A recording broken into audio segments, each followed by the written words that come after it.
എനിക്ക് ഈ മുട്ടച്ചോറിൻ്റെ റെസിപ്പി കിട്ടിയത് റീൽസിൽ നിന്നാണ് കേട്ടോ. ഇത് ഉണ്ടാക്കി നോക്കിയവരെല്ലാവരും പറയുന്നത് സൂപ്പറാണ്, അടിപൊളിയാണ് എന്നെല്ലാമാണ്. അങ്ങനെ ഞാനും ഇതൊന്ന് ഉണ്ടാക്കി നോക്കി. ഇതുവരെ ആയിട്ടും നിങ്ങളിത് ട്രൈ ചെയ്ത് നോക്കിയിട്ടെങ്കിൽ ഒരിക്കലെങ്കിലും നിങ്ങൾ ഇതൊന്ന് ഉണ്ടാക്കി നോക്കണേ. ചട്ടിയിലേക്ക് എണ്ണ ഒഴിച്ച് ചൂടായ ശേഷം കടുകും വെളുത്തുള്ളി ഇട്ടൊന്ന് മുപ്പിച്ചെടുക്കാം. ചെറുതായി എരിഞ്ഞ ഉള്ളിയും തക്കാളിയും ചേർത്ത് കൊടുക്കുന്നുണ്ട്. ഇത് ഞാൻ കുഞ്ഞുങ്ങൾക്ക് വേണ്ടിയിട്ടാണ് കേട്ടോ ഉണ്ടാക്കുന്നത്. അതുകൊണ്ട് തന്നെ പച്ചമുളക് ഞാൻ സ്കിപ്പ് ചെയ്തിട്ടുണ്ട്. ഉള്ളിയും തക്കാളിയും നല്ല പാങ്ങിലൊന്ന് വഴറ്റിയിട്ട് അതൊന്ന് വെന്ത് വന്നതിന് ശേഷം അതിലേക്ക് പൊടികളെല്ലാം ചേർത്ത് കൊടുക്കാം. ഉപ്പ്, മുളക് പൊടി, മഞ്ഞൾപ്പൊടി, ഗരം മസാല, പിന്നെ മല്ലിപ്പൊടിയും. കുഞ്ഞുങ്ങൾക്കായതുകൊണ്ട് എരിവ് ഞാൻ നല്ലോണം കുറച്ചിട്ടാണ് ഉണ്ടാക്കുന്നത്. പൊടികളെല്ലാം ചേർത്തതിന് ശേഷം ഒന്നും കൂടി വഴറ്റുന്നുണ്ട്. ഇതിന് വേണ്ടിയിട്ട് ഞാൻ 2 മുട്ടയാണ് കേട്ടോ എടുത്തിട്ടുള്ളത്.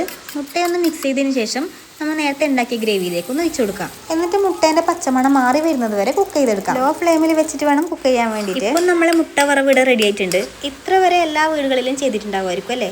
ഇനിയാണ് അടുത്ത സ്റ്റെപ്പ്. ആവശ്യത്തിനുള്ള ചോറും ചേർത്ത് കൊടുത്തതിന് ശേഷം ഒന്നും കൂടി ഒന്ന് മിക്സ് ചെയ്യാം. ലോ ഫ്ലെയിമിൽ വെച്ചിട്ട് കുറച്ച് അധികം സമയം ഒന്ന് വഴറ്റി കൊടുക്കുന്നത് നല്ലതാണ്. ഇനി വീട്ടിൽ മല്ലിച്ചപ്പ് മേടിച്ചതുണ്ടെങ്കിൽ അതും കൂടി ഒന്ന് ചേർത്ത് കൊടുക്കാം. ഇനിയിപ്പോൾ നിങ്ങളെ വീട്ടിൽ ബിരിയാണി മസാല മേടിച്ചതുണ്ടെങ്കിൽ അതും കൂടി ചേർത്ത് കൊടുക്കാം. അപ്പോൾ അതെല്ലാം നിങ്ങൾ ഐഡിയ പോലെ ചെയ്യാട്ടാ. ഈ മുട്ടച്ചോറിൻ്റെ ടേസ്റ്റ് കാരണം അന്ന് തന്നെ ഇത് 2ാമത്തെ പ്രാവശ്യം എന്നിട്ട് ഉണ്ടാക്കുന്നത്. ഇത് ഞങ്ങൾക്ക് കഴിക്കാൻ വേണ്ടിയിട്ടാണ് കേട്ടോ. ഇതിൽ പച്ചമുളക് ചേർത്ത് കൊടുത്തിട്ടുണ്ട്. അതുപോലെ തന്നെ കുരുമുളക് പൊടി, മുളക് പൊടി കുറച്ച് അധികം തന്നെ ചേർത്ത് കൊടുത്തിട്ടുണ്ട്. പിന്നെ ബിരിയാണി മസാലയും ചേർത്ത് കൊടുത്തിട്ടുണ്ട്. ഇനി വേറെ കറീൻ്റെ ആവശ്യമൊന്നും ഇല്ല കേട്ടോ. നിങ്ങൾ പുറത്തെവിടെയെങ്കിലും പോയിട്ട് വരുന്ന സമയത്ത് വീട്ടിൽ കറി ഇല്ലെങ്കിൽ മസ്റ്റ് ആയിട്ട് ഇതൊന്ന് ട്രൈ ചെയ്യണേ. ചോറ് കഴിക്കാൻ മടിയിലെ കുഞ്ഞുങ്ങൾ വീട്ടിലുണ്ടെങ്കിൽ എന്തായാലും ഇതൊന്ന് ഉണ്ടാക്കി കൊടുത്തോ. അത് തീരുന്ന വഴി കാണൂല. അപ്പോൾ ഇനി അടുത്ത വീഡിയോയിൽ കാണാം. ശരി എന്നാ.